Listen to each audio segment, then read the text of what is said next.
বন্ধুৱে হত্যা কৰিলে বন্ধুক চিলাপথাৰত সামান্য কথাতে বন্ধুৱে হত্যা কৰিলে বন্ধুক চিলাপথাৰ আৰক্ষী থানাৰ অন্তৰ্গত ডাম্বুক কলাবাৰী গাঁৱত সংঘটিত হয় এক শোকাবহ হত্যা সমনীয়া বন্ধু জয়ন্ত মিলিয়ে সামান্য কথাতে হত্যা কৰিলে সমনীয়া নয়নজ্যোতি মিলি উল্লেখযোগ্য যে বিগত 4 আগষ্ট দিনা দুই বন্ধুৰ মাজত বাইক এটাক লৈ মতভেদ হয় পিছত জয়ন্ত মিলিয়ে মূৰত লাঠিৰে মাৰি মুমূৰ্ষ অৱস্থাত পেলাই থয় বন্ধু নয়নজ্যোতি মিলি ঘটনা পোহৰলৈ অহাত চিকিৎসাৰ বাবে পৰিয়ালে ততাতৈয়াকৈ ডিব্ৰুগড় মেডিকেল কলেজলৈ নিয়ে যদিও মৃত্যুৰ সৈতে হাৰ মানিলে নয়নজ্যোতিয়ে আৰক্ষীয়ে দোষী জয়ন্ত মিলিক ইতিমধ্যে গ্ৰেপ্তাৰ কৰি জেললৈ প্ৰেৰণ কৰি তদন্ত অব্যাহত ৰাখিছে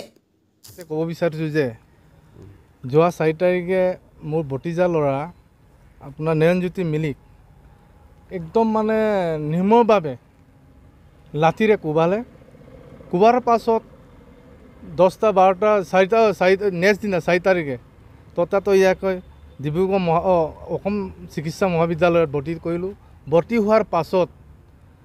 8 তাৰিখে ৰাতিপুৱা 2:40 তেখেতৰ অকাল মৃত্যু হ'ল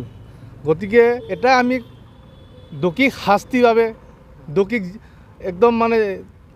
কঠোৰ শাস্তি দিব লাগে আইনভাৱে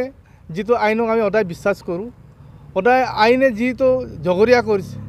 যাক নিৰ্মমভাৱে হত্যা কৰিলে তেখেতক সম্পূৰ্ণভাৱে কঠোৰ দোষী শাস্তি দিব বুলি মই অসম চৰকাৰক বা আইনভাৱে মই আইনক প্ৰশাসনক সদায় অনুৰোধ কৰিছোঁ জয়ন্ত মিলি যিজন মানে মাৰ্ডাৰাৰ তেখেতে মানে কি হয় যেনেকুৱা ধৰণে মানে প্ৰহাৰ কৰিছে মানে নিৰ্মমভাৱে হত্যা কৰিছে ল'ৰাজনক আৰু তেখেতক মানে আইন অনুসৰি কঠোৰতম শাস্তি প্ৰদান কৰিব লাগে আমি সেইটোকে প্ৰশাসনৰ আগত আমি দাবী কৰিছোঁ বৰ্তমান এজাহাৰ দাখিল কৰা হ'ল প্ৰশাসনক এৰেষ্ট কৰা হৈছে চিলাপথাৰ থানাত